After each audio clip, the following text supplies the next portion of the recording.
iklim değişikliği, ikincisi de petrol fiyatlarının yükselmesi. Bugün bizim ülkemizde bunların hiçbirisi konuşulmuyor. Sadece kuraklığı ona ödedin, niçin bana ödemedin? Benim de bölgem kuraklık kapsamına alınması lazım. Ona o teşhiyi verdin, bana niçin vermedin? Tekneciye neden filtre takmadın da taktın da niçin para bulmadın? Niçin akaryakıt kirlidir? De işte ada pasıydı, bilmem neydi, aşıları verdiydik, aldıydık. Bizim dünyayla ilişkilerimiz maalesef kopuk düzeyde. Ve genel kültürümüz arasında da dünyayı takip etme çok düşük oranda. O yüzden söylüyorum hep, bir çözüm olursa gerçekten başımız kayalara vuracak. Çok sıkıntı çekeceğiz. Çünkü dünyadan çok kopuk yaşadık bugüne kadar ve yaşamaya da devam ediyoruz. Geçtiğimiz haftalarda bizim hükümetimiz müthiş bir karar alarak akaryakıt ücretlerini 10 kuruş aşağı çekmişti. Basit bir hesapla maliyenin kasasından her ay 2 milyon lirayı geri aldı. Ve kime verdi bu 2 milyonu? Küçük araba kullanan adamın bir ayda edeceği kar 5-10 Türk lirasıdır. Ama büyük araba kullanan, pahalı araba kullanan arkadaşların 35-40 liradır.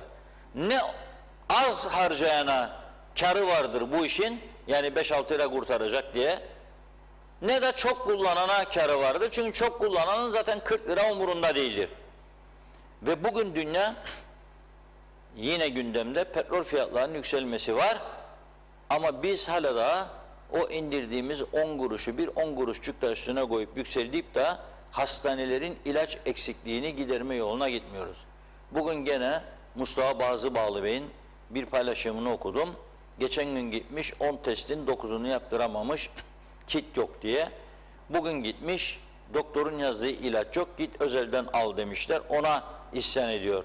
Geçen hafta kanser ilaçlarının eksikliklerini konuştuk. Yani paraya çok ihtiyacı var devletin, harcanması gereken yerler var ama onlara kaynak bulamıyoruz. Çünkü kaynak yaratmakta çok zayıf noktadayız. Nitekim bir kısmını bugün okuyacağım. Bunda gücenme yok. Yeni vergi listeleri açıklandı. Bir kısmını okuyacağım, sizinle paylaşacağım. Kimseyi eleştirmek için değil, kimseye saldırmak için değil. Öyle bir tarzım yoktur zaten. Ama bilgilendirmek için insanları okuyacağım. Sizler de kararını, yorumunu siz yaparsınız. Yorumu size bırakıyorum. Ama bir ülkeyi yönettiğini, devleti yönettiğini iddia edenler yıllardan beri vergi konusunda sınıfta kalmaktadır. Bazı kesimler vergisiz bir yaşam olmasını isterler Kuzey Kıbrıs'ta. Ama vergisiz yaşam olabilmesi için de başka kaynakların olması lazım. Yani hiç kimse vergi vermesin, ithalattan da vergi alınmasın. Gelirsiz devlet bu maaşları nasıl ödeyecek? Nereden kaynak yaratacak, çıkaracak? Onu da iyice hesaplamak lazım. Kazanıyorsam eğer vergimi ödeyeceğim. Bütün dünya böyle ayakta duruyor. Yani bizim yeni bir dünya yaratacak halimiz yok. Evet, IQ'muz başka ülkelere göre çok yüksektir ama maalesef ekonomik kurallar da ortadadır. Vergiden toplayacak, o topladığı parayla maaşlarını ödeyecek, yol yapacak, hastane yapacak, ilaç alacak, kanalizasyon yapacak, gölet yapacak ve ülkeyi yönetecek. Biz her konuda dünyanın çok gerisindeyiz. Ama lüks araba kullanmada, lüks yaşamada dünya birincisi. Nüfusa göre iddia ediyorum en fazla villa, yüzme havuzlu villa sayısı Kuzey Kıbrıs'tadır. Nüfusa göre en fazla lüks araba kullanan ülke gene Kuzey Kıbrıs'tır. Ama bunun bir kontrolü de yoktur. Ve İngiltere gibi bir dev ülke, İngiltere'de yaşayanlar bu konuyu bilecek, son 3-4 gündür neyi konuşuyor biliyor musunuz?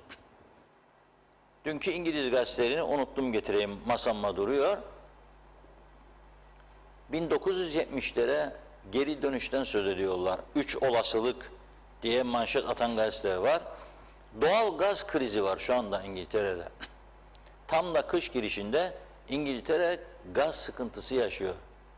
Ve gazeteler başlık atıyor. Hükümet inan dalga geçiyorlar. 3 tane şans.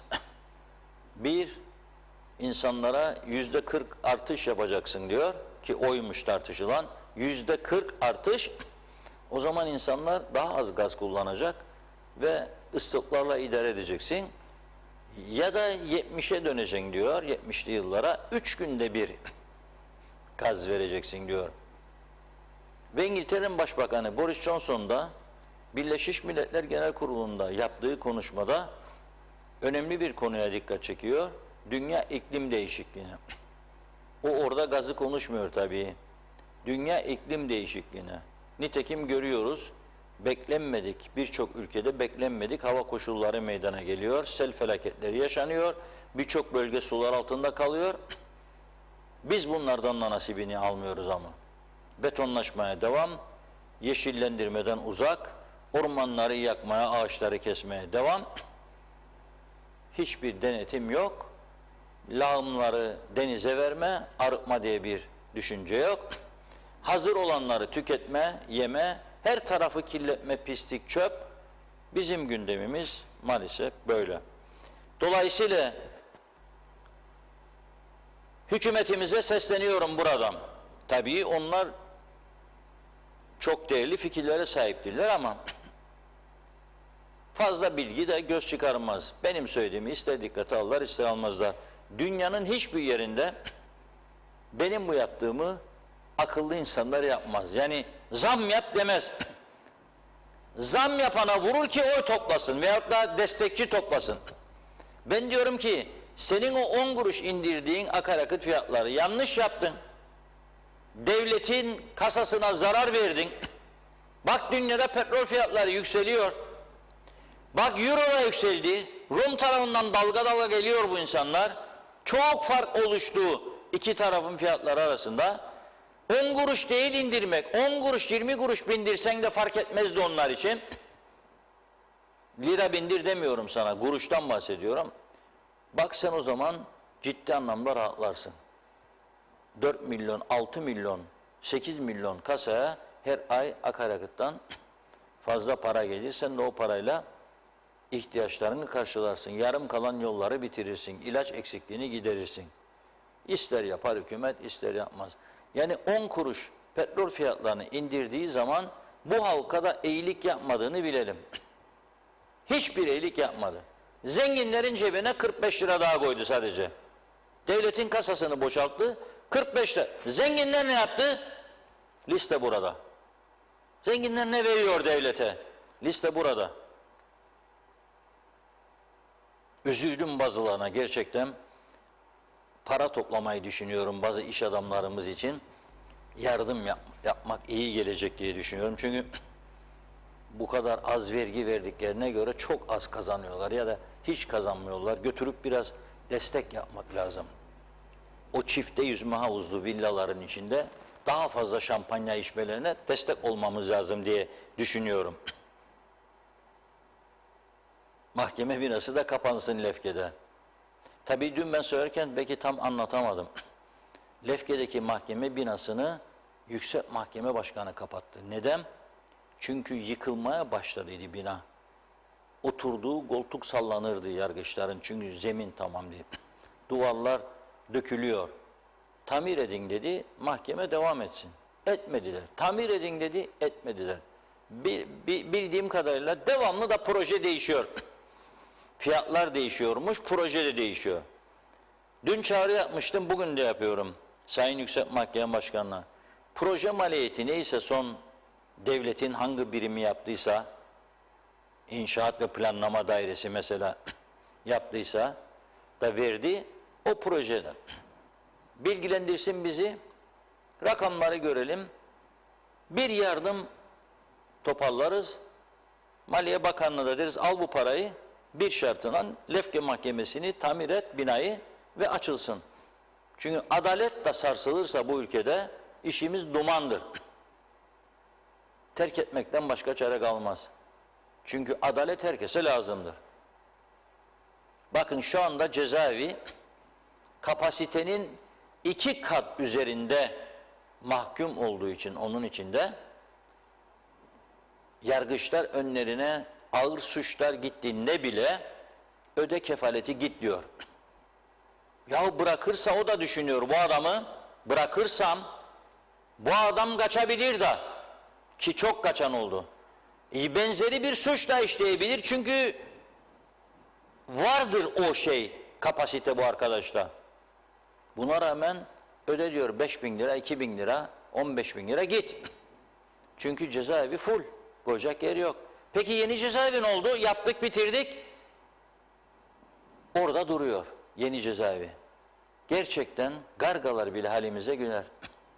Cezaevi bitti ama cezaevinin nasıl çalıştırılacağına ilişkin yasa değişikliği yapılamadığı için çünkü Yüce Meclis'in çok değerli milletvekilleri 50 arkadaş 3 aydan beri tatilde olduğu için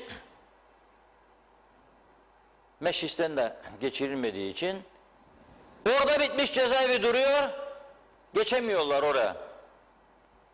Tabii cezaevini 10.000 kişilik yapsak ne olacak yani suçlar patladıktan sonra? Ona da el atmaları lazım. Yani geliyor bir Afrika ülkesinden buraya öğrenci diye ama öğrencilik yapmıyor, bir yerde çalışıyor, çalışırken vuruyor, ediyor veya uyuşturucu işi bir aile gencimizi zehirliyor. Yakaladın bunu. Ne koyacağım ben bunu 3 sene 4 sene hapise de yedireceğim, içireceğim günde 3 öğün. Korum uçağı, yollarım, bir daha da sokmam. Yasa değişikliği istermiş. Değiştirin. Sizin elinizde. Niye yapmıyorsunuz? Mazaret üretmede dünya birincisi. Tabii mahkemelerden bahsederken oradan buradan biliyorum yorumlarda da görmeye başladım. Ne oldu Adapas işi diye soranlar var. Adapas işi şu anda öyle bir noktaya geldi ki bizim mahkeme muhabirimiz de uyuyakaldığı için bugün ulaşamadığım için toparladığım güvenlik kaynaklardan bilgileri aktaracağım. Bugün 3 kişi daha mahkemeye çıkarılmış. Sahte Adapas sorgulamasıyla ilgili ve zanlıların 15'er bin Türk lirası teminat ödeyerek 100'er bin TL'de kefalet senediyle tutuksuz yargılanmaları kararlaştırılmış. Dün 8 kişi daha aranıyor denmişti. Bugün 3 kişi daha çıkarılmış. Mahkemede ifade veren polis müfettiş muavini Feyyaz İnci, zanlının dün tutuklanan zanlının bayanın sahte resmi evrak düzenleme, tedavüle sürme suçu işlediğini belirtmiş. Şubat ve Eylül ayları arasında diğer zanlının bir başka zanlının isteği üzerine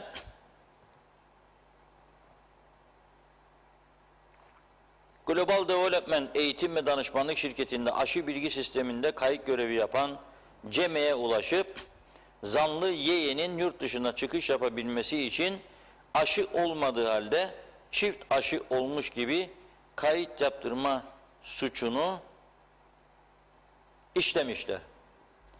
Şimdi tabii yargının verdiği karara saygı duymak zorundayız. Yargı bu kararı verdi. Polis ne yapacak? Onu da bilmiyoruz. Fakat bu Adapas konusu açılmışken çok sayıda vatandaştan şikayet geliyor.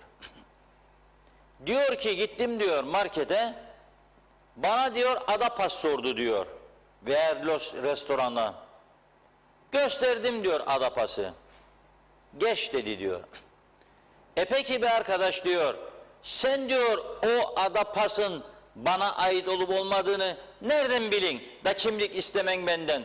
Kimlik de isteyeceksin ki zaman uzasın. Yani bir markete girmek bile işkenceye dönsün. Neredeydi kimlik kartın? Oy. Yoktur galiba, evde kaldı. Arka cepte, arabanın içinde. Gideyim alayım da geleyim. Evde kaldı, idare et beni. Eve gideyim.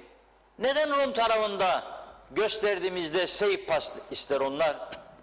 Ama bizim aşı kartımızı da kabul ederler ha. Onu da söyleyeyim. KKTC'nin verdiği aşı kartını göstererek çok girdim.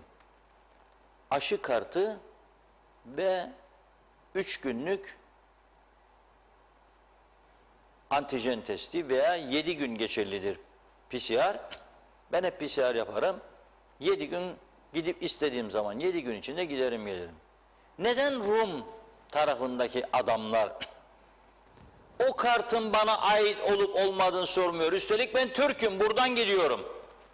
Üstelik benim dolandırıcılık, yalancılık falan filan işlerinde de uzman olduğumu da bilirler. Yani Türk tarafından gidenlerin. Var çünkü geleneğimizde. Benden niçin istemez kimlik kartımı kontrol etsin? Çünkü güvene dayalıdır. Güvene dayalı. Şimdi var mı fotoğraf yok mu bilmiyorum. İngiltere'de ehliyetlerde kimlik ehliyetlerin üzerinde fotoğraf yoktu. Yıllarca benim orada olduğum dönemde. Sistem çünkü güvene dayalıdır. Kim bozdu sistemi? Yabancılar İngiltere'de ve diğer ülkelerde. Dıştan giden bizim gibi, hatta bizim altımızdaki kültür seviyesi olanlar gittiği yerleri maalesef bozuyorlar, güven sarsıyorlar ve tedbir almak zorunda kalıyorlar. Çünkü biliyor ki Rum tarafında bir adam veya onun gibi bir Avrupa ülkesinde yaşayan sahte bir kart sunarsa önüne ve bu ortaya çıkarsa biliyor ki çok zordur işi. Çok ağır ceza yiyecek, hapis girecek ve iş de alamayacak çıktığında.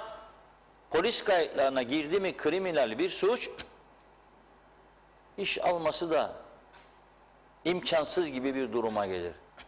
Kim yapmak ister bunu? Yapmaz. Bizde neden yaparlar? Çünkü bilir ki cezası yok. Çünkü bilir ki çok az olabilir. Onun için vatandaş da benden kimlik istemez, nereden bilir? Sana güvenmek istiyor. Sen başkasının kartını alıp da gitme o zaman. Alıp gidersen meclis düşünsün sana nasıl bir ceza verilmesi gerektiğini. Ama meclistekiler daha fazla.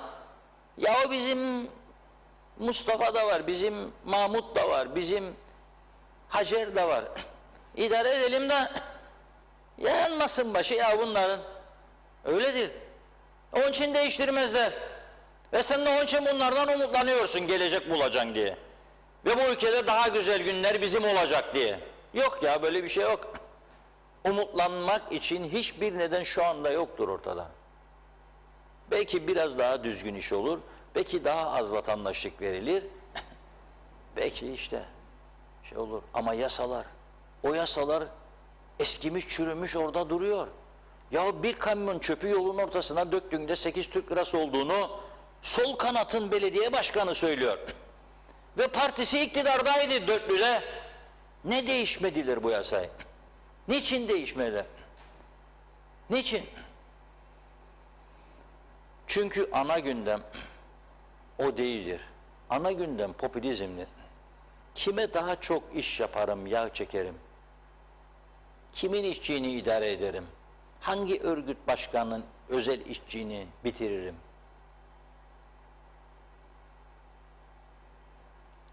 Değil mi? Mesele budur. Bu mesele de bu olduğu için maalesef biz bunları konuşuyoruz. Ama çok üzgünüm.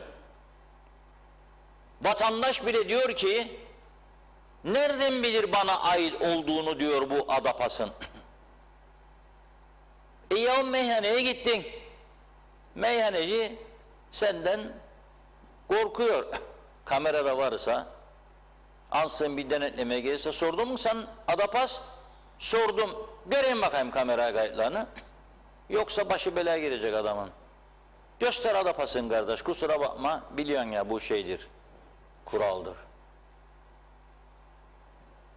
Gösterdin, meğer sadece göster kimliğini de bakayım senin. Yoktur. Gideyim eve alayım ve geleyim, eve gidip alıp gelinceye kadar zaten sokağa çıkma yasağı başlıyor. Ev uzaktaysa hele. Güven meselesidir bu iş. Ve başkasının da alıp gittiysen o belgesinde gösterdin, bununla çok ağır bir cezası olmalı. Çünkü sahteciliğe girer. Onun için bizim komşu da gitti de sormalar kimlik, dağıldı başkasının adapasında gitti.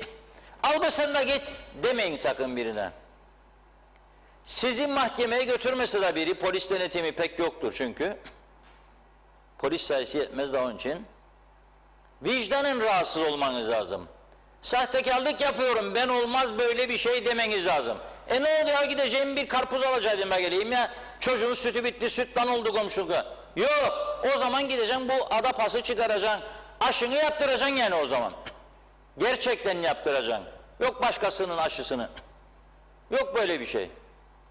Vicdanın rahatsız olman lazım. Yattığın zaman uyuyamaman lazım. Çünkü senin yaptığın bu sahteliğin benzerliğini başkası bir gün sana yaptığında ve seni mağdur ettiğinde ne olacağını düşünmen lazım. Yapmaman lazım bunu. Bunun için de bizim gibi ülkelerde 2 tane önemli kural geçerlidir.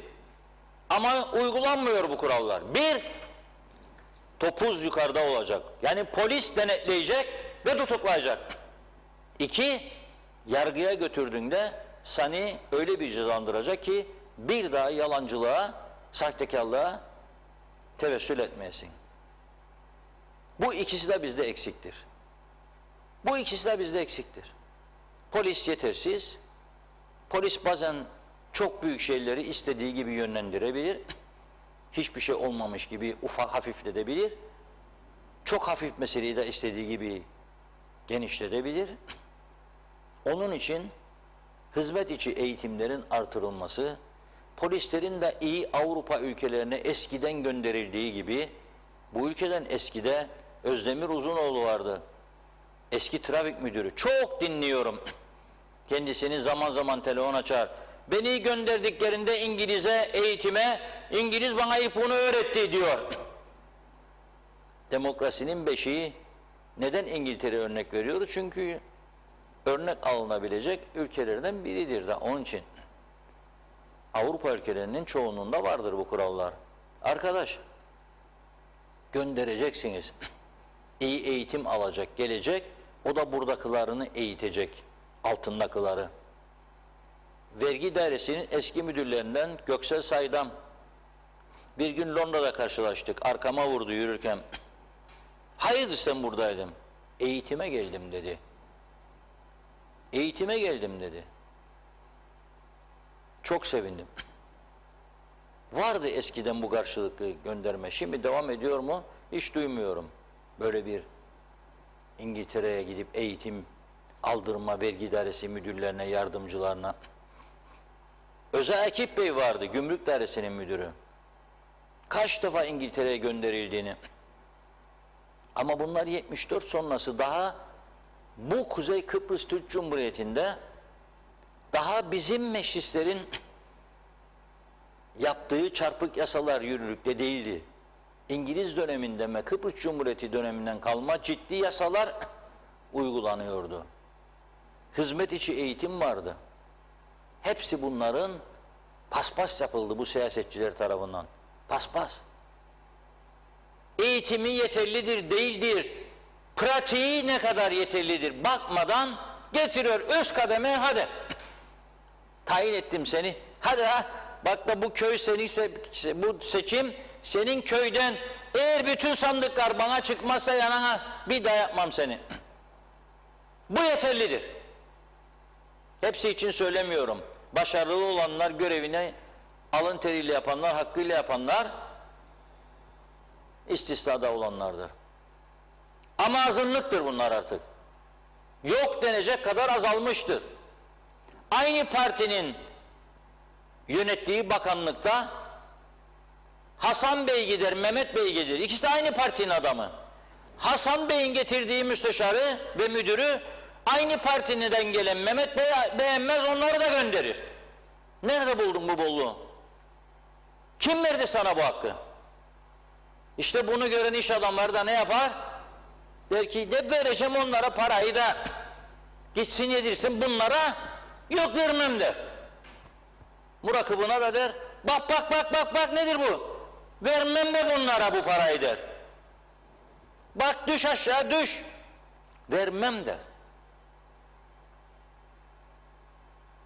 Onun için vergi listelerinde de 5-10 tane villa sahipleri, yüzme havuzlu arkadaşların şaroköyler havada uçar, yolda giderken bana gösterecek egzozdan çıkan dumanı, şu benim üstümden atlayabilir, daha süratlidir arabası, benim altımda vergi ödeyecek.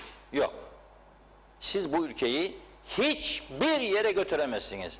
Götüremediğiniz gibi batırdınız, daha da batmaya doğru götürüyorsunuz ülkeyi. Hiçbir şey olamaz bu ülkede. Hiçbir şey. Hiçbir şey. Moral bozucu bir durum ama böyle gerçekler. Evet, buyurun. Geçelim Biraz mesajlara, sonra listelere geleceğim. Evet. Çok teşekkür ediyoruz her zamanki gibi ilginize.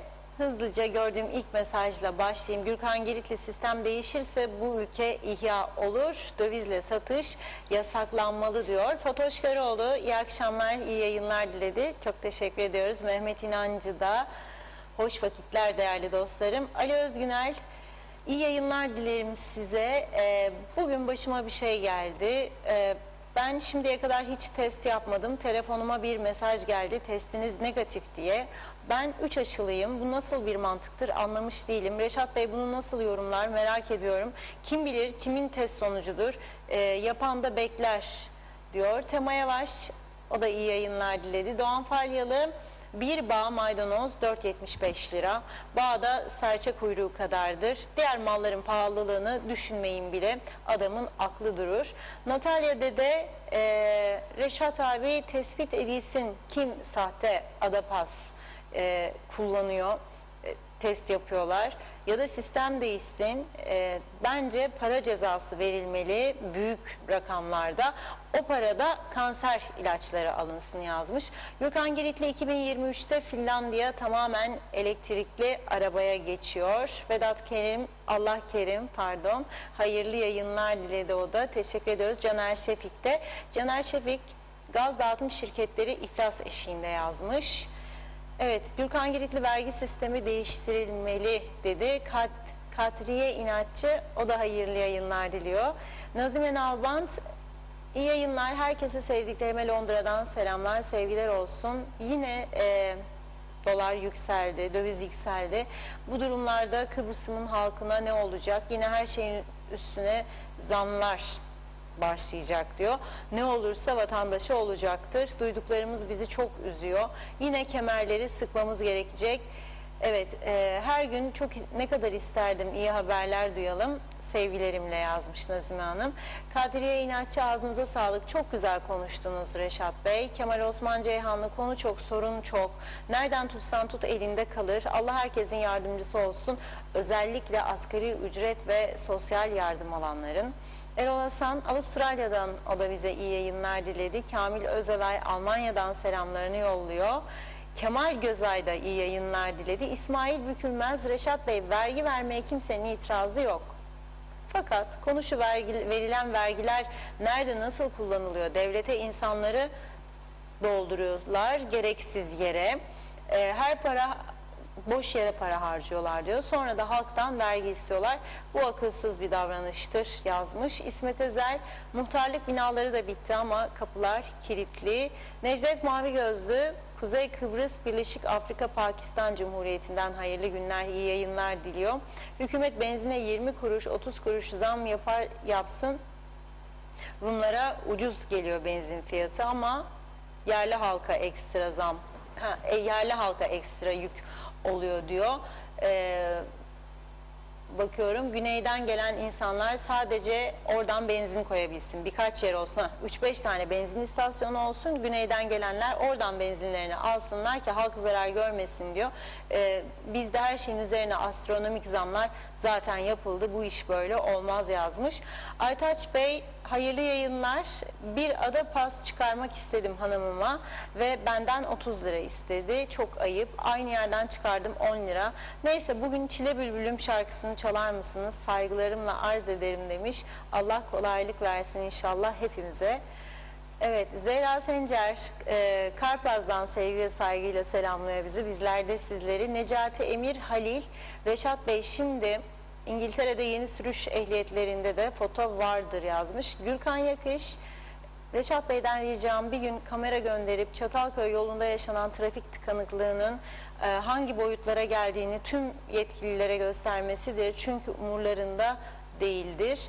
Hasan Nihat Erduran, her gelir beyana ve gelir vergisine tabidir. Yani resmi gazeteyi alalım bakalım, incelemek ve iftihar etmek lazım. Bir de her oda birlik, baro vesaire ayrı listecikler yapsın da her branşta kim ne vermiş, en iyiler kimlermiş görsek hiç fena olmazdı diyor. Fikret İpekçioğlu, Londra'dan iyi yayınlar. Gönyeli Belediyesi'nin hep güzel yaptıkları konuşuluyor piyasada. Yanlış yaptıklarını da konuşalım demiş. Onlar konuşulmuyor. Milletin parasını kimse istediği gibi harcayamaz yazdı. Evet, Mehmet Uluçaylı da hayırlı yayınlar, kolay gelsin diyor. Hayri Kartal, Reşat Bey iyi yayınlar efendim. Hani bu ülkede doğru olan bir şeyi itibarsızlaştırmayı öyle çok seven insan var ki şaşıp kalıyoruz. Yani aşı olmazsın anlarım, aşı olmak isteyene neden engel olursun? Gerçekten aklı selim insanlara çok ihtiyacımız var. Natalya dede o zaman ada pas değiştirilsin, kimlik gibi yapılsın bence yazmış. İzzet Kahraman da iyi yayınlar diliyor. Hasan Nihat Erduran, sevdiğim bir özdeyiş. Otoritesiz, adalet aciz. Adaletsiz otorite zalimdir. Biz bunun neresindeyiz acaba? Kolay gelsin. Naim Özkerimler, iyi yayınlar. Ben ada pasımı bir tarafı kimliğin resimli kısmı, diğer tarafı aşı bilgilerinin olduğu kodlu kısım olarak yaptırdım. Olur da bu kim diye sorarlarsa, ama bugüne kadar hiç sorulmadı yazmış. Bize de Ömer Bozkara Vezirler, Reşat Bey, polisin sayısı gayet yeterli ama göreve çıkan yok. Yalnız yavaş olan, işten kaçmayan polisler bir de yeni girenleri ezerler. Polis olmasa bir görevde ya da grevde, eylemde binlerle polis göremeyiz. İnsanda çalışmak isteği olsun yeter ki. Bir trafikte 2 tane denetleyen polis görüyoruz ama bir gece kulübünü denetlemeye giden 10 tane polis görüyorsun. Sözüm işlemeyen polislere yazdı. Aynur Avcı, hayırlı yayınlar. Ben farklı bir konuya değinmek istiyorum. Ülkede araziler yabancılara satılıyoruz. İranlı, Yahudi vesaire. Bence bu çok vahim bir durum ve birçok yabancı vatandaş yapıldılar diyeceğim. Şu ki Kıbrıs'ta toprak kalmayacak, zaman gelecek, gelmiş geçmiş hükümetler nasıl izin veriyor bu duruma? Ben vatandaş olarak endişe duyuyorum. İzzet Kahraman, Reşat Bey demiş, bugün sizi sinirli gördüm. Bu niçin bu insanlar için sinir olasınız yazmış. Nazime Nalbant, Reşat Bey bakın, eğer bu denetimler iyi yapılsaydı, herkes vergilerini tam olarak verseydi bu durumlara bu kadar nacizane düşmezdik. Benim fikrim bu. Bu kadar da borçlanmazlardı. Hiç işlerini günü gününe kimse yapmıyor. Artık hangi yerde el atsalar elde kalıyor. Ne yazık ki. Bugün git yarın gel demeyle de olmuyor. Bence kimlik kartı gibi resimli olsun daha iyidir. Kimse de sahtelik yapamaz. Reşat Bey, çok doğru konuşursunuz. İyi ki TV 2020'miz var. Sesimizi de dünyanın her yerinde sizleri hiç kaçırmadan dinliyorum. Ben de dahil zevkle dinliyorum. Mutlu akşamlar dilerim dedi. Evet, Hüseyin Arslan da iyi yayınlar diliyor. Mehmet İnancı teşekkür ederiz. Evet, ikiniz de siyahları giydiniz diyor. O zaman söz zeytin yapraklarına geliyor. Hasan Nihat Erduran, %60 kayıt dışılık varsa tek çare faturalı, iadeli, düşük oranlı, KDV ve fiş fatura kesmeyene ağır ceza. Göksel Saydan Bey ne der acaba yazmış. Hasan Hasanov selamlar yolladı. Emin Özatilla, Reşat Bey, sahte ADAPAS için iki tarafında ceza alması lazım. Sizi seviyoruz diyor. Evet, Mehmet İnancı, Reşat Bey kusura bakmayın, size özel bir sorum olacak. Siz vergi listesinde kaçıncı sıradasınız? Söylemek istemezseniz saygı duyarım demiş Mehmet Bey. Bir iki mesaj daha aktarıp ara vereyim. Hüseyin Koltan, hayırlı günler. Doğru Haber'in adresi. Reşat Bey, yine döviz fırladı. Yarın yine her şeye zam gelir. Vallahi aldığımız maaşla artık burada zor geçiniyoruz. Daha zor. Ağzınıza ve yüreğinize sağlık. İyi ki varsınız. Çok teşekkürler dedi. Evet, Hasan Nihat Erduran, arızalı, ayarı bozuk her makina en iyi yakıtla bile duman atar diyor. Son olarak Necdet Mavigözlü, aşı yapılanlara alınlarına aşısı yapılmıştır diye mühür vursunlar. Kimse yalan yapamaz yorumunda bulundu diyorum ve mesajlara burada bir ara veriyoruz. Sözü Reşat Bey'e bırakayım, buyurun. Evet, çok teşekkür ediyoruz güzel mesajlar için. Bu arada program başında unuttum. Güzel bir orkide gönderen izleyicimize de, Gazi Mausa'dan gönderen izleyicimize de buradan teşekkür ediyorum. Bugün gönderdi. Sağ olsun, çok naziktir. Kendisine teşekkür ediyorum. Bugün Diyalog Gazetesi'nin manşetinde bir kısmını yayınladık. 2020 yılına ait vergi listelerini ve düşünün 2019 o kadar geç verilmişti bize ki hala daha bugün de dahil şahıslar vergisinde artık son listeleri yayınlamaya devam ediyorduk. Her gün Diyalog Gazetesi'nde başlangıçta bir sayfa kurumlar vergisi, bir sayfa şahıslar vergisi listesini yayınladık. Kurumlar bittikten sonra şahısların ödediği vergilerin artık sonlarına gelmiştik. Maliye Bakanlığı dün 2020 yılına ait vergileri nihayet resmi gazetede yayınladığı için dün gece geç vakitte fark edebildik bunu. Aldık ve ilk onları verdik. Hem kurumlar vergisinde hem şahıslar vergisinde.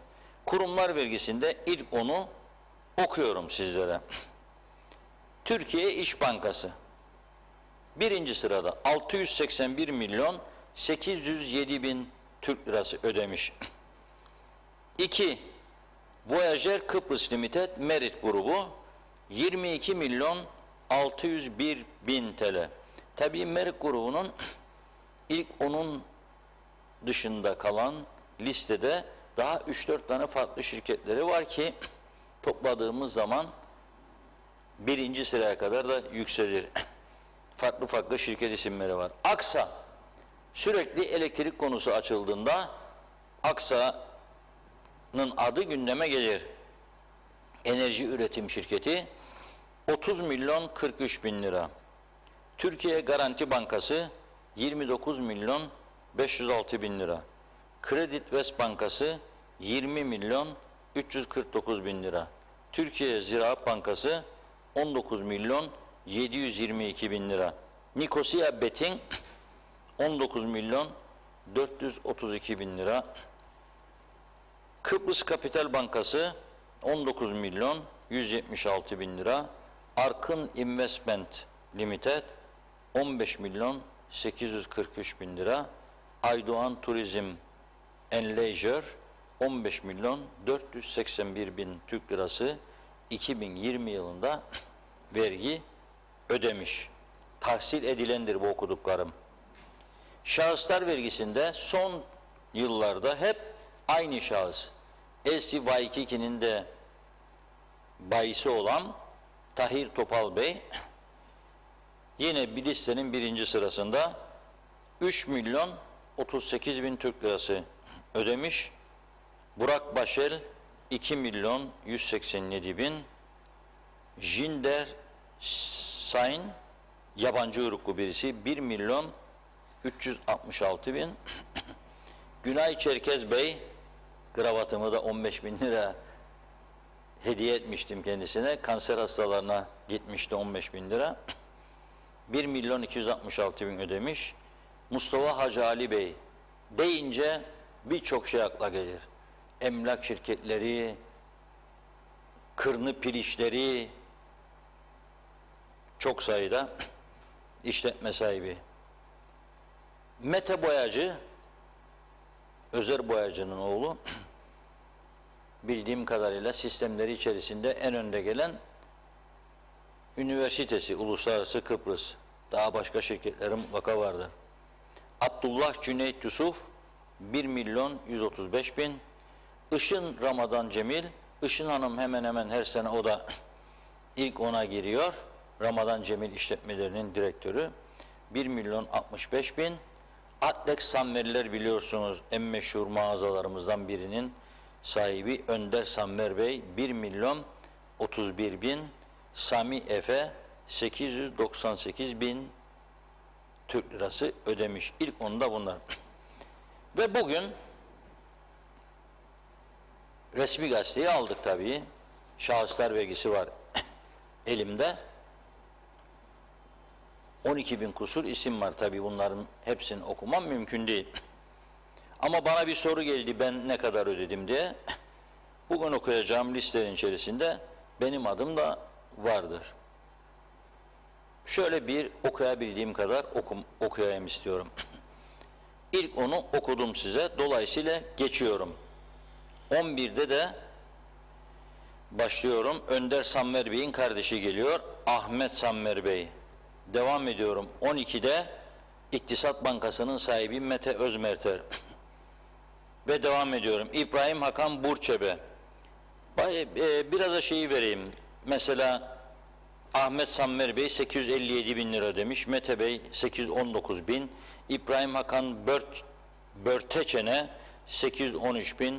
Turgay Ersalıcı 737.000. Orhan Şevket 737.000. Ertuğ Şevket 698.000. Şaban Cemil Kazancı 697.000. Gözde Boyacı Şaban Cemil Kazancı 568.000. Gözde Boyacı 4.000. Gaye Menteş 470.000. Ergün Orhan Şevket 440.000. Berk Yener Demir 420.000. Tekin Arhun tanınmış iş adamlarımızdan 408.000. Aykut Mazhar 370.000. Erbil Arkın Koloni Otel 365.000.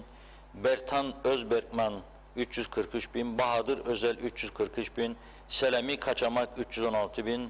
Mazhar İkbal Çayna Pazar'ın sahibi 312.000. Vallahi bir Çayna Pazar'ın sahibi bizim anlı şanlı iş adamlarını nasıl mahcup edecek, biraz sonra listeleri okuduğumda yorumunu siz yapacaksınız. Ben hiç yapmayacağım. Pakistan'dan geldi, şirket kurdu, Çayna Pazarı kurdu. Her tarafa da bağış yapar. 150-250 tane wheelchair hediye etti sakatlara, özürlülere, özür dilerim. Vergide de 312.000 lira ile listenin 28. sırasında. Darren Vudalı 284.000, Mustafa Ersalcı 275.000, Mehmet Eziç lokantanın sahibi 273.000, Ahmet Melih Karavelioğlu biliyorsunuz banka genel müdürümüz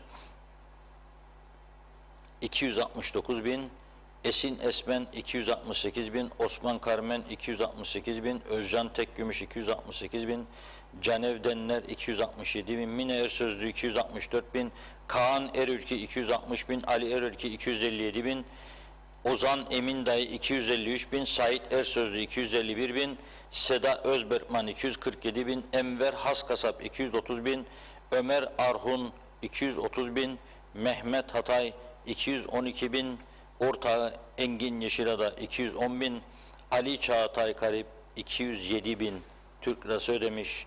48'deyim.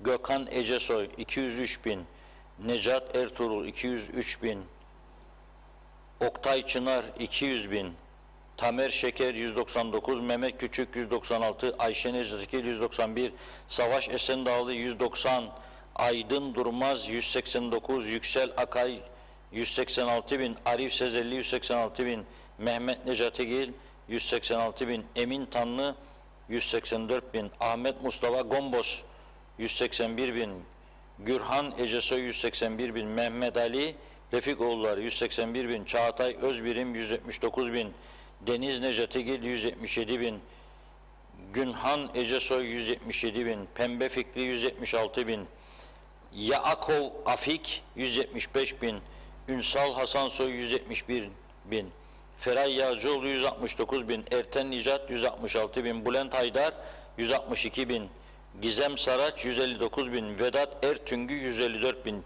Tüjen Arhun 154 bin, Rüstem Önkal 151 bin, Ahmet Aydoğan 149 bin, Selen Necat Gürkan 149 bin, Mehmet Çavuş 147 bin, Ali Özgen 145 bin, Necat Nilay 144 bin, İnan Altınbaş 142 bin, Dimağ Çağıner 142 bin, Cansev Yeşilada 140 bin, Necip Yücelen 140 bin, Adem Kader 137 bin, Ferdi Dede 133 bin, Sıdıka Özkan 132 bin, Sıddık Orhan 128 bin, Erol Atakan Ermataşların patronu 128 bin, Hasan Hüseyin Hastan 128 bin, Ahmet Şevket Doğan Esenboğa 128 bin, Mehmet Kaplan 127 bin, Ahmet Kut 126 bin, Erdoğan Şeniz 126 bin. Listenin 95. sırasına geldik. Artık rakamlar 100 binin ve altına geliyor. Emine Konat 125 bin, Meliha Çavuş 125 bin, Ahmet Necati Günkan 125 bin, Aytaç Sönmez 125 bin, Orlando Kalumenos 123 bin, Ahmet Sözen 121 bin, Umut Kara 120 bin, İlkay Genç 119 bin, Faik Dana 117 bin, Sertaç Eralp 116 bin, Açelle Arhun 116 bin, Yusuf Uluçanlı 115, Mustafa Murat Kalfaoğlu 115, İlkay Kahraman 114, Mert Atakan 112, Hüseyin Ertaç 112, Niyazi Manyera 111, Engin Arı 111, Ömer Dereli 109, Vargın Varer 109, Latif Kızılkaya 107, Mehmet Kral 106, Halil Atakan 105, Hüseyin Orbay 105, Ali Kamacıoğlu 104, Mustafa Hançerli 103, Süleyman Ümit Onan 103, Hasan Koru 102, Metin Küfi 102, Ertuğrul 101, Raşit Mustafa Terekesi, Ahmet 101, Ozan Bozkuzu 100, Demir Adanır 98, Sevilay Esin 97 bin, Taksim Okman 96 bin, Murat Selvi 96 bin, Salih Toros 96 bin, Hasan Akarı 96 bin, Bayar Piskobulu 95 bin, Laden Köse Göktaş 95, Osman Özkadılar 95, Şeren Sözgen 95, Bahattin Adil 94, Dervişe Ener 94, Vacide Karpazlı 94, Şükrü Tüzmen 94, Birtan Asker 93 bin Türk lirası. 143, Zafer Uzun 93, Mustafa Özün 92, Tayfun Vural 92, İsmet Bürgül 92, Bora Manyera 92, Daniel Pardo 92, Halil İbrahim Tekin 91, Füsun Ertürk'ün 91, Mustafa Salih Toros 90, Üvenç Uluçan 90, Ali Ahiskal 90, Gülis Kaner 90, Hüseyin Bekmez 90, Vedat Benzinci 89, Mehmet Özder 89, Alev Tosun 89, Orhun Baykal 89, Ali Sarıoğlu 89, Oğuzhan Hasipoğlu 89, Hüseyin Yaman 89, Tahir Soroydaş 88, Hasan Madencioğlu 88, Tolga Balkat 88, Eşrem Mülazimoğlu 88, Salih Zeki 87, Hayat Beyler 87, Hüseyin Kemaler 87, Lisani Cenk Atasayan 87, Şerife Özsuy 87, Sinan Hakkı 86,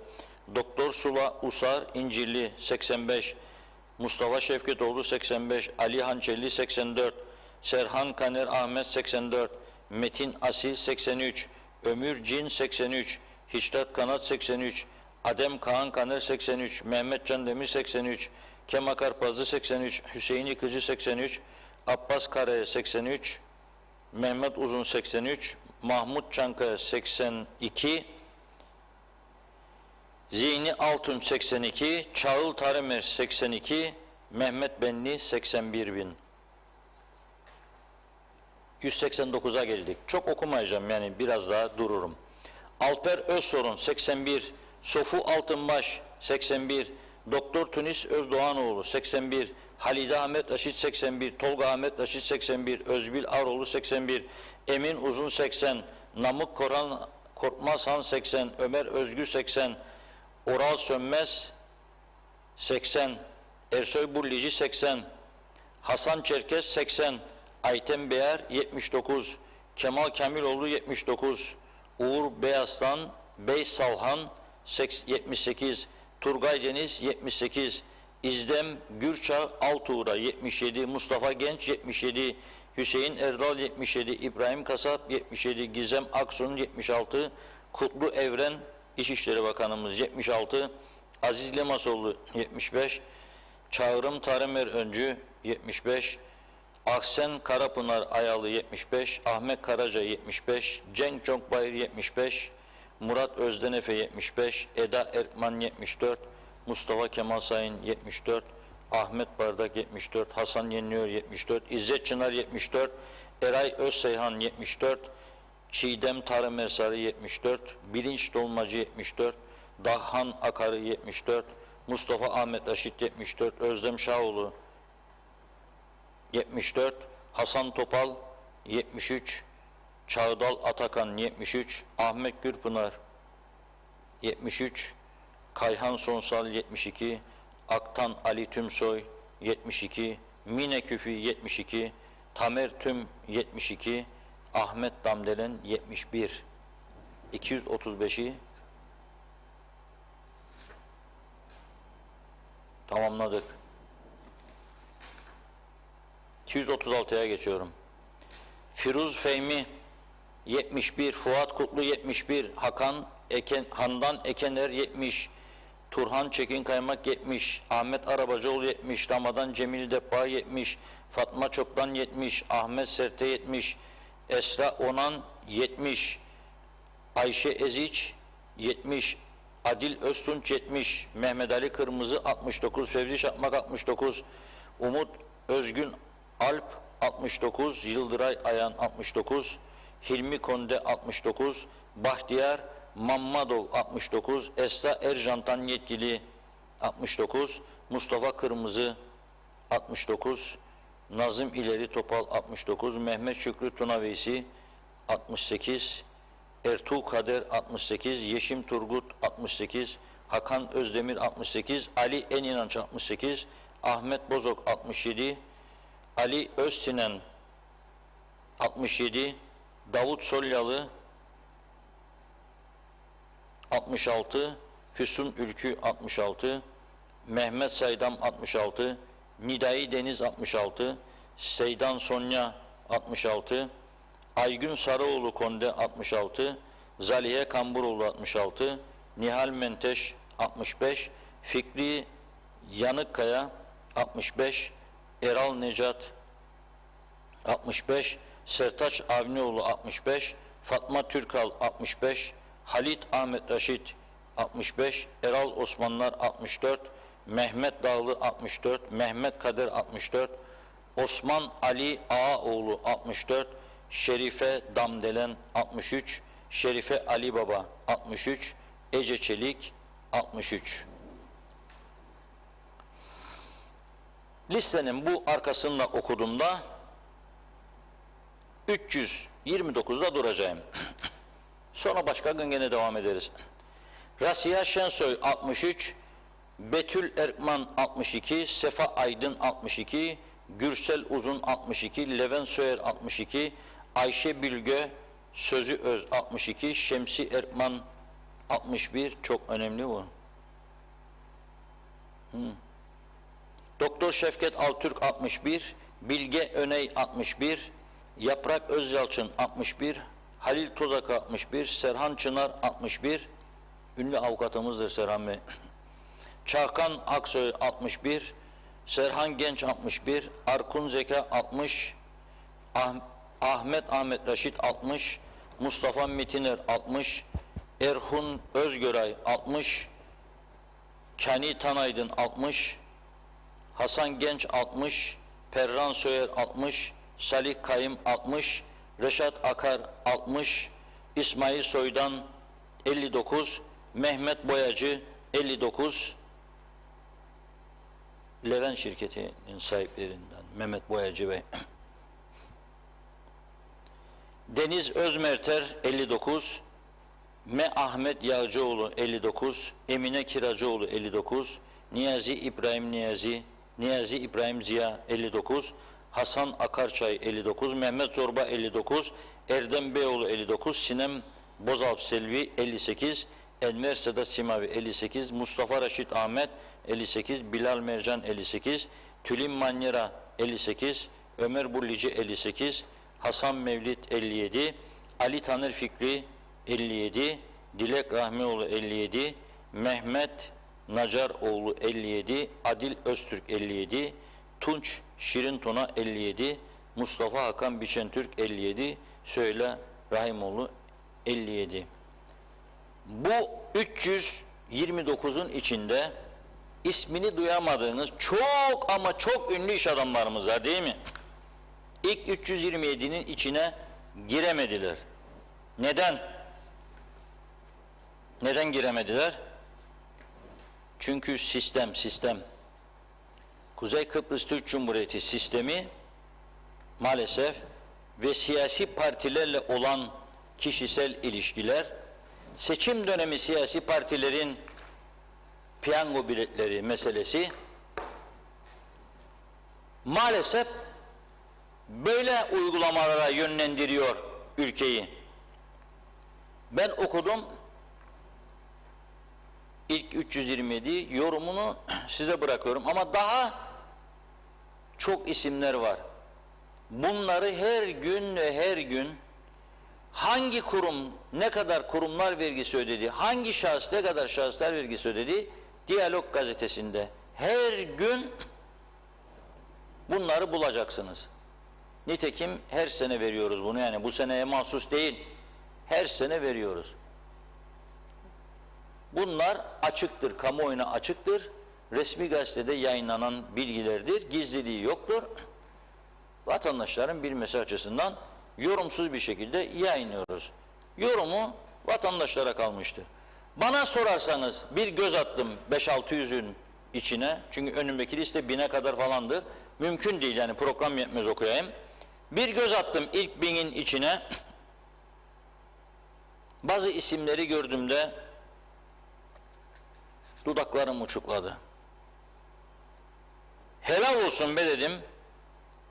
Nasıl başarıyor dedim. Da böyle gösteriyor. Onun için dedim, murakabı da onaylanıyor. Helal olsun dedim. Bir kez daha helal ediyorum ben. Ama bu ülke neden kendi ayakları üzerinde duramıyor sorusunun birinci yanıtı buradadır. İkincisi de diğer konulardaki yetersizliğimizdir. Birinci budur. Buraya bakmak lazım. Evet, çok mesaj var. Birkaç tane aktarayım, öyle mi yeni konuya geçelim? Birkaç tane atlatalım. Bir de bu listelere uygun olabilecek konuştuğumuz konu, paradan konuşuyoruz ya, paraya uygun bir şarkımız var. Onu dinletmek istiyorum bugün izleyicilerimize. Evet, hemen hızlıca başlayayım. Eser Yurteri'de kalmıştım yanlış hatırlamıyorsam. İyi yayınlar diliyor. Erdinç Elagöz, selam santrallerden siyah duman. Hellim süt dozu, ithal peynirin çoğu sakız gibi, yollar elek gibi. Bence bu toplumun çoğu tepkisiz. Neden? Çünkü bunlar olmadan yaşayamazlar. Burada değişik bir gen türemiştir diyor. Abi Hüseyin, yakın doğu sahipleri nerede diye sormuş. Vedat Ala Göz, meclisimizde çok güzel dürüst siyasetçiler var ama hükümette maalesef güven duyacağımız bir iki kişi. UBP kurultayına kısa bir süre kaldı, her şey çok güzel olacak dedi. Zehra Sencer, bu güzelim memlekette yaşamak çok zor. Yollar yine berbat, hele Karpaz yolu, sularımız öyle, iletişim öyle olan bizlere vatandaş oluyor. Naim Özkerimler, bugün duyduğum bir konuyu sizlerle paylaşmak istiyorum. İnsanlığımdan utandım. Sizler de bileceksiniz, Afrikalı bir öğrenci orta yaşlarda sürekli takım kıyafetle Lefkoşa, Gönyeli civarlarında dolaşır. Akşam birinin bahçesinde kedi maması yerken görüldü. Ev sahiplerini korkuttu gerekçesiyle bugün sürüklenerek arabaya konuldu ve dövüldü. Utanç verici bir durum, çok üzüldüm. Umarım polisimiz gerekli cezayı bu aileye verir. Mehmet İnancı, Reşat Bey, bu kadar vergi alan bir devlet nasıl batık olur diye soruyor. Bir bilen varsa anlatsın da dinleyeyim. Yazıklar olsun diyeceğim tüm hırsız bakanlara ve bakmayanlara. Kemal Gözay, Reşat Bey, Lemos'unda İngiliz'den kalma bir boş havaalanı vardı. Araba ruhsatı almak için boş havaalanına götürüldü. Eli doyuncaya kadar, ondan sonra şehir içinde başlar. Hem o zaman arabalar tek tüktü. Şimdi iyi öğrenmeden yola çıkarlar. Bütün trafikte tıkanır demiş. Abi Hüseyin, bu okuduklarınız pound sterlin mi yoksa TL mi? TL ise İngiltere'de bir otobüs ya da tren sürücüsü daha fazla vergi verir yazmış. Hasan Nihat Erduran, ben resmi gazeteyi alır ciltlerim, şirketler şahıslar ayrı ayrı, memur işçi ortalama 50.000 bin lira yılda, çoğu Mercedes'te jipleri, işçi memur geçinirler, geçer, işçi memur geçer gelir vergisinde. İşte o zaman döner de sorarlar, biz bu meşhur iş adamlarına mı canımızı yiyip işleyelim diye. Adaletli oranlı gelir vergisi şart yani dedim. Evet, bakıyorum arada. Evet, Reşat Bey'i duydunuz herhalde. Mehmet İnancı yazdı. Ne diyor? Duyamadım Reşat Bey kaçıncı sıradaydı diye. Ama tabii mesajı yazdıktan sonra siz söylediniz zaten. Söyledim ben 300 Evet. 307. Evet. Bütün ada genelinde ben bir gazeteci olarak, gazete yöneticisi olarak 305. sıradayım. 305. Evet, Hasan Nihat Erduran, meclis ayrı ve birleşik vergi olmalı. Serbest meslek, kira, stopaj, memuriyet toplam olmalı. 50 kişi çok değil. Hemen bu liste yapılabilir. Hem oda baro birliklerinde de örnek olurlar. Bence doğru diyor. Evet, Mehmet İnancı, bu kadar paraya karşılık nasıl baktık demiş. Evet, Erol Canseç de farklı bir konuya değindi. Uzunca bir mesaj, hızlıca okuyacağım. Güney Kıbrıs'tan en çok talep ettiği ürünlerin başında, Güney Kıbrıs'ın kuzeyden talep ettiği ürünlerin başında balık geliyor. Özellikle Kormacit bölgesinde tutulan balıklar Rumların en çok tercih ettikleri balıklar. Peki neden? Kormacit bölgesindeki deniz suyunun kalitesi, besin ve mineraller açısından çok zengin ve temiz olmasından kaynaklı olduğundan dolayı o bölgelerde tutulan balıkların tadı tüm ada çapında tutulan balıkların kalitesinden de farklı, tadı kıyaslanamaz. Sözün özü, Kuzey Kıbrıs'ta üretilen tüm ürünleri eğer ki Avrupa Birliği rekabetlilik özelliği olmasını istiyorsak bir iklim, iki toprak, üç su olmak üzere nicelik değil nitelik olması şarttır. Aksi takdirde hiçbir ürünümüz Avrupa Birliği ülkelerinde rekabet seviyesi olamaz. Çok üretmekle daha fazla kazanılacak diye bir teori yoktur. Az ve kaliteli üretim her zaman daha fazla kazanç getirecektir. Özellikle dünya piyasası ortamında teklik kazanmaktır. 61 köy kuraklık yüzünden devlet her yıl bu topraklara para harcıyor. Halbuki bu gibi kurak yerlerde iklime uygun birçok üretim yapılabilir. Örneğin babutsa ekimi. Avrupa Birliği hem bu ürün için hem de hibe hem de Avrupa Birliği'nde talep piyasası çok olan bir meyvedir demiş Erol Bey deyip, evet, sözü Reşat Bey'e bırakıyorum. Şarkıya mı geçelim hemen? Evet. Bu paradan açtık konuları, madem ki parayla geldik buraya kadar. Parayla ilgili bir şarkıyı dinleyelim. Ondan sonra diğer konumuza geçelim.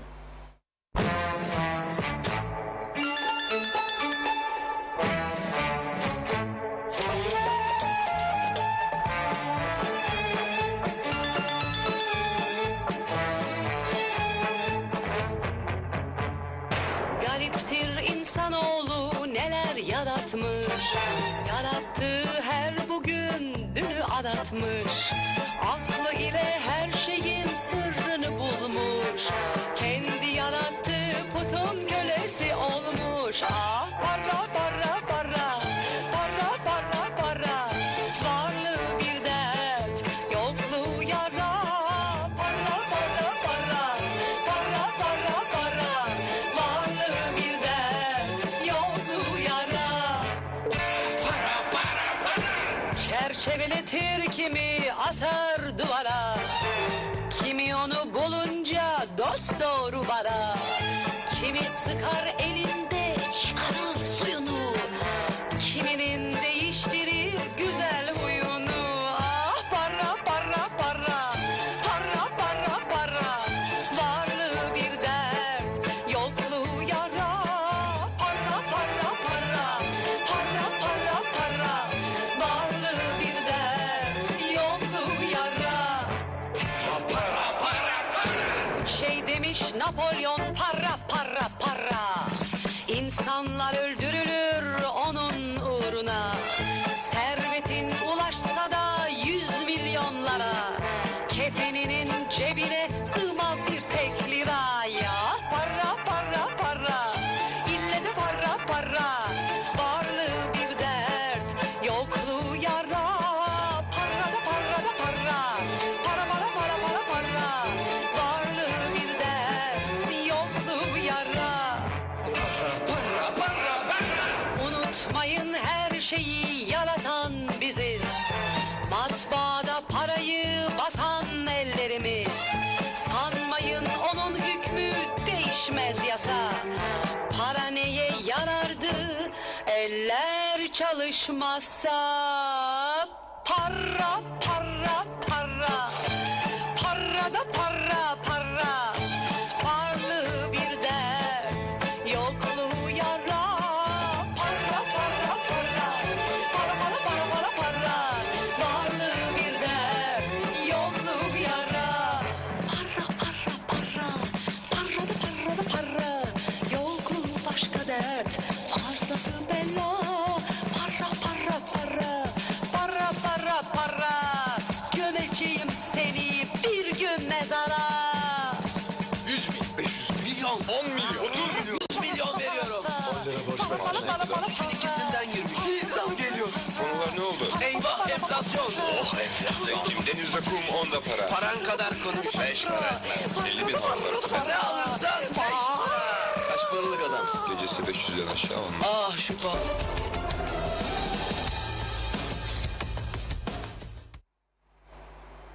Şarkımızı da dinledik. Evet, para para para diyor. Varlığı bir dert, yokluğu bir dert.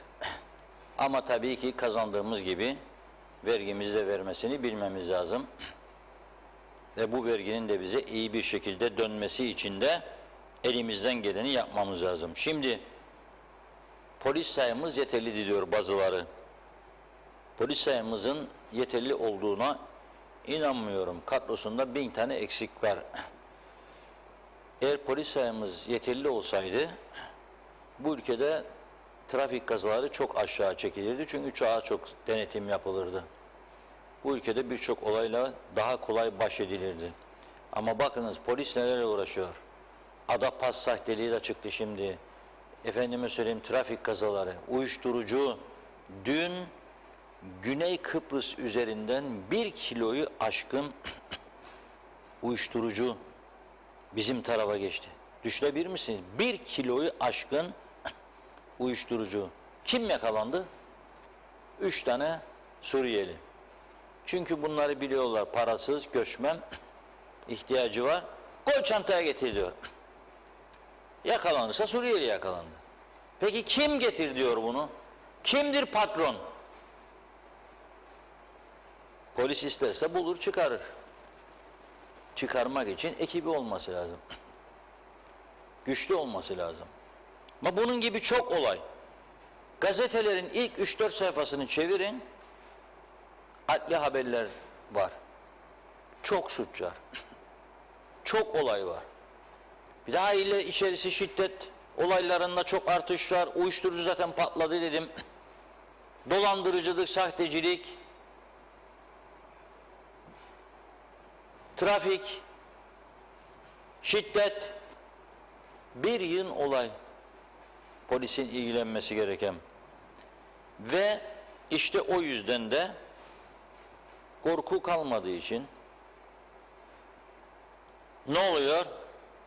Suça meyil artıyor. Her konuda. Trafikte bunlardan birisi. Bu yılın ilk 9 ayında 1695 tane trafik kazası. Bu kadar küçük bir ülkede Bu sadece kayda geçen, polisin kayıtlarına geçenlerdir. Bir de vardır, basit kaza olur. Polis der ki anlaşın aranızda.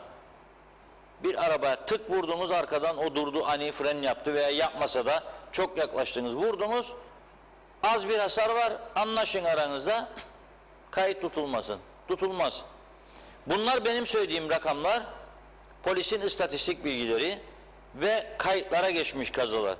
9 ayda 1695. Düşünmek lazım bunu. Bu ürkütücü bir rakam. Bu kadar küçük bir ülkede bu kadar çok kaza, 500 kişi yaralanmış, 18 kişi hayatını kaybetmiş. Düşünün siz. 18 kişi yaşamını kaybetmiş. Ve en fazla da ölüm Eylül ayının 13'üne kadar meydana gelen kazalarda 4 kişi ölmüş. İlk 13 günde Eylül ayının. Gerçekten bu konuda herkesin üzerine düşeni yapması gerekiyor. Bir küçük ülkede 9 ayda 1695 trafik kazası inanılmaz bir rakamdır. Bunun üstünde herkesin ciddiyetle durması lazım. Ama ben görüyorum ki radar konulan yerlerde sadece o kapsayan kısımda sürat düşmesi yapılıyor. Radarı geçtiği anda gene basıyor. Tabela 75 diyor, o 175 sürüyor. Çünkü radar yoktur orada, ezberlemiş yolu. O zaman bir şeyler yapmak lazım. Bir şeyler yapmak lazım. Her 10 araç sürücünden iddia ediyorum en az 7'si cep telefonu kullanıyor sürerken. Görüyorum yolda gider gelirken. Cepler elden düşmüyor. Hatta o kadar korkusuz bir hale geldi. Yani kucağında falan da tutmuyor veya Bluetooth'a bağlamıyor. Bağlanmıyor belki arabasından. Böyle kulağında tutuyor, yanda eğilmiş, yüz sürüyor. Araba bir sağa bir sola, farkında bile değil. Çünkü biliyor ki yolda polis yok. Denetleyecek, ona korku verecek, ceza yazacak biri yok. Olmadığı için sürüyor. Peki gücenmesin dinleyenler. Bu programları birilerine yağ çekmek için, alkış almak için yapmıyoruz yani. Ya doğruları konuşacağız ya da konuşmayacağız. Neden güneye geçtiğimiz zaman aynısını yapmıyoruz?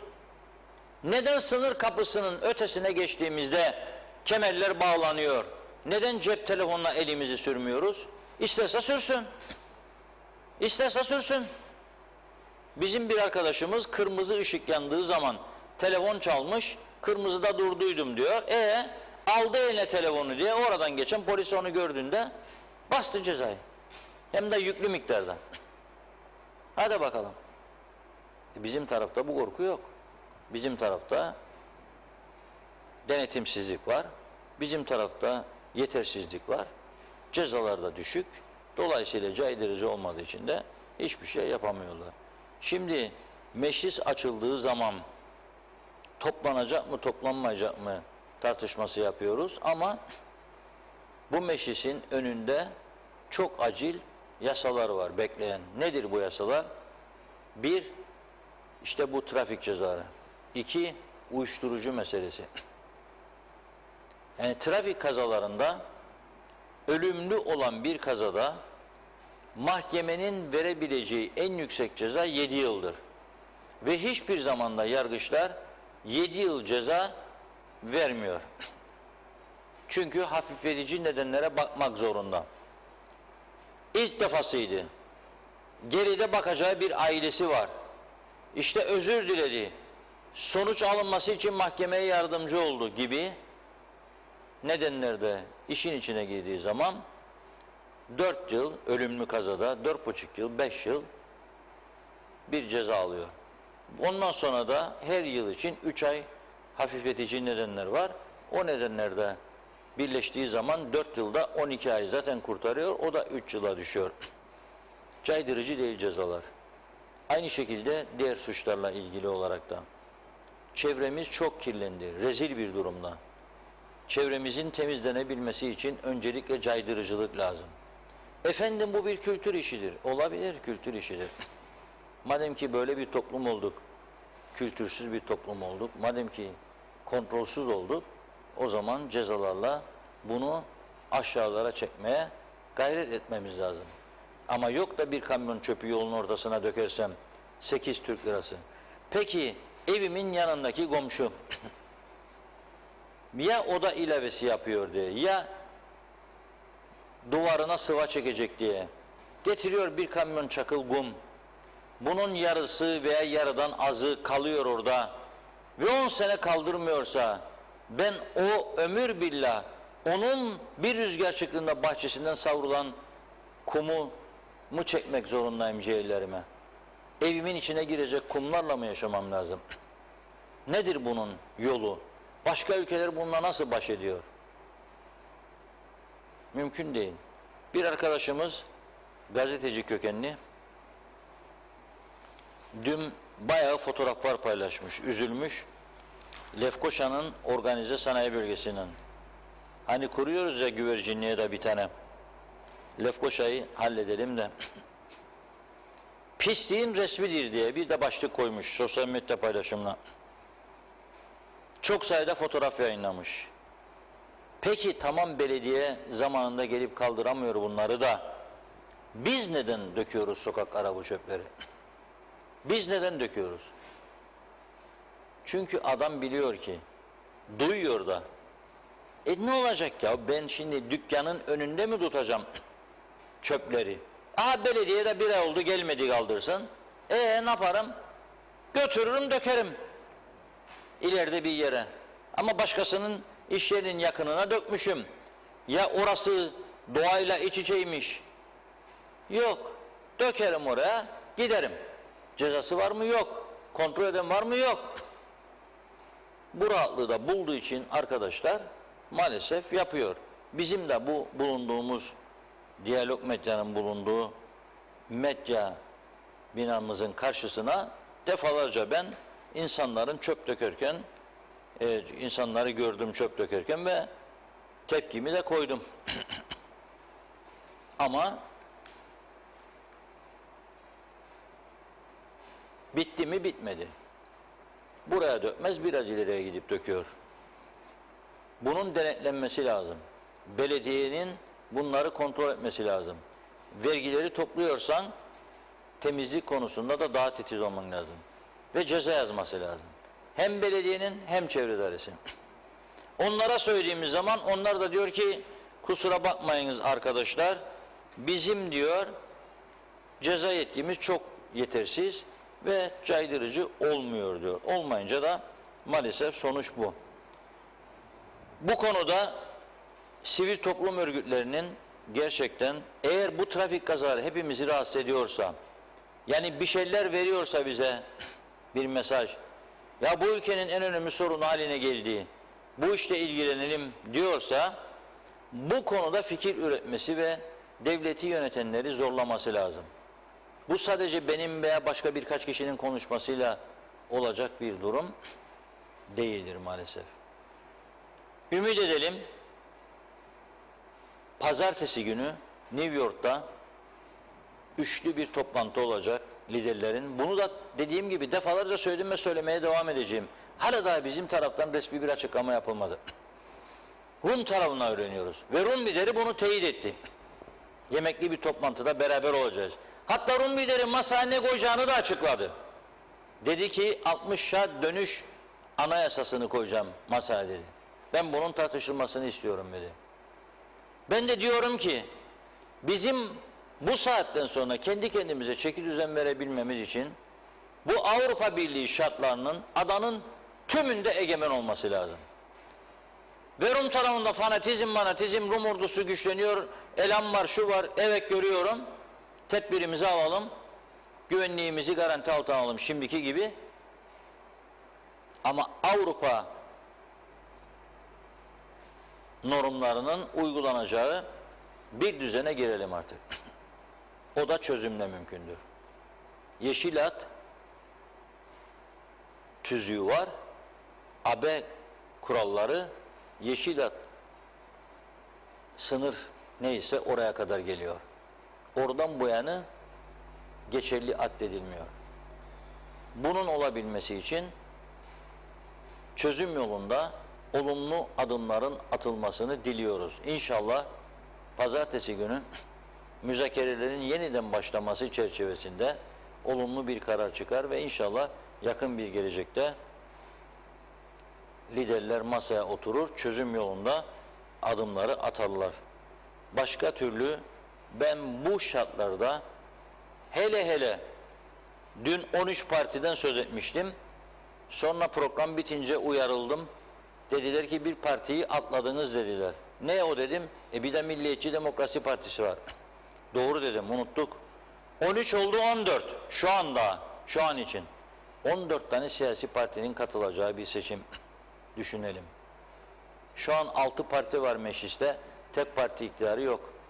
Bu baraj ele alınmazsa, seçim yasası değiştirilmezse nelerin olacağını kestirmek de çok zor.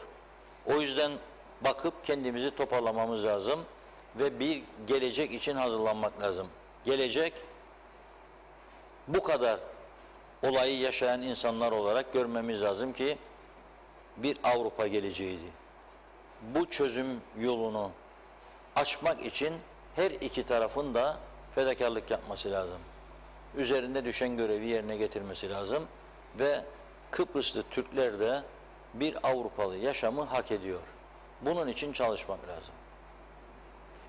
Evet. Birkaç mesaj var, aktarayım mı onları? Aktaralım ve yavaş yavaş yavaş. toparlayalım yani. Evet, Hasan Nihat Erduran, vergi verenin konuşma, yazma, şikayet etme hakkı doğar. Çok iyi oldu okudunuz Reşat Bey. Teşekkürler. Hüseyin Garip ve Göksel Saydam Beylere selamlarım olsun diye yazmış. Mehmet İnancı, teşekkürler Sayın Akar. Adaletli yapınız var.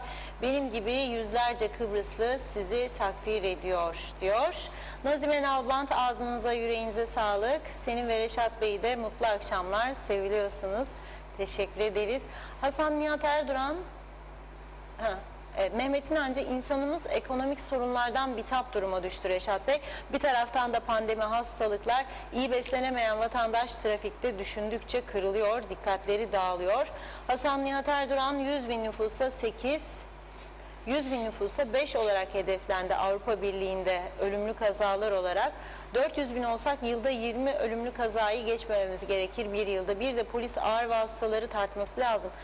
8 bin kilo üstü dingil başı yük yolları patlatır. En kaliteli yolda bile bu geçerlidir. Güneyde bu dingil yükü 7500 kilodur. Tartarlar, onlar daha fazla korur yolunu, yüke karşı uyarmakta fayda var Reşat Bey. Necdet Mavi Gözlü, Güney Kıbrıs'a gidenlerin %90'ı gerçek Kıbrıslıdır Reşat Bey. Bu insanlar Kuzey Kıbrıs'ta da trafiğe uyar. Güney Kıbrıs'ta da, ben de bunlara dahil, kuzeydeki trafikteki nüfusun 3/4'ünden fazlası yabancı ülkelerden gelen insanlardır. Bunu gerçek Kıbrıslılara mal etmeyelim diyor.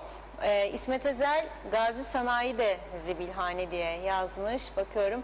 Arın Taşarkan, Kuzey Kıbrıs Türk Cumhuriyeti ne bağlı Alsancak yolunun bitirilmesini istiyoruz demiş. Evet, Alsancak'ta çift şerit halinde tamamlanmamış olması hepimizin üzüntüsüdür diyor. Çalışmalara örnek bir yönetici olan Alsancak Belediye Başkanı Fırat Ataser'le yol konusunu etraflıca görüştük. Çağrı yapıyoruz. Yolu tamamlayınız. Başka canlar yanmasın. İnsanlar işlerine, okullarına daha rahat gidebilsin. Gazetemiz Diyalog gazetesi bugün sayfa 11'de verildi. Okuyucularımız okuyabilirler demiş. Son olarak hala Akyollar'da iyi yayınlar diliyor. Çok teşekkür ediyorum. Sizler de öylesiniz. Evet Reşat Bey, eklemek istedikleriniz? Evet, özelden mesaj gönderenlere teşekkür ediyorum. Çok konu var biliyorum ama yani vergi listeleriyle vakit doldurmak değildi amacımız. Bana göre ülkenin en önemli sorunlarından biridir. O yüzden de bir miktar okumak istedim. Teşvik edici olsun. İnşallah bu sene sonu vergileri daha iyi çıkar ve sıkıntıları hafifletiriz. Çünkü devletin gelirleri maalesef giderleri karşılamaya yeterli değil. Hele bu yıl ilk 2 çeyrekte 800 kusur milyon açığı var. Devletin, maliyenin gelen sene çok daha ağır şartlarda gireceğimiz bellidir. Ben o yüzden de devletin gelirlerinin artırılması için bunları okudum. Yeni açıklanmış listeleri. Ayrıca da çok insanın merak ettiğini biliyorum. Okuyamadığım listeleri de yarın dediğim gibi her gün bu aylarca sürecek. Bitinceye kadar listeler Diyalog Gazetesi'ne yayınlayacağız. Merak edenler oradan da alıp okuyabilirler. Bugün için sizlere veda ediyoruz. Artık önümüz cumartesi, pazar 2 günlük tatil var. İki toplumlu teknik komitenin kararını bekliyorduk. Programa girinceye kadar herhangi bir sonuç gelmedi. Yani iki toplumlu komite pazartesinden itibaren geçişlerde sadece aşı kartı uygulanması, aşı kartının şart koşulması için bir ön uzlaşıya varmıştı. Bu başlayacak mı, başlamayacak mı açıklamayı bekliyoruz. Biz programa girinceye kadar bu yönde bir açıklama gelmedi.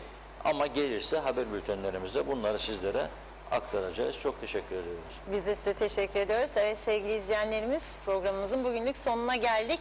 Yeniden görüşünceye dek hoşça kalın.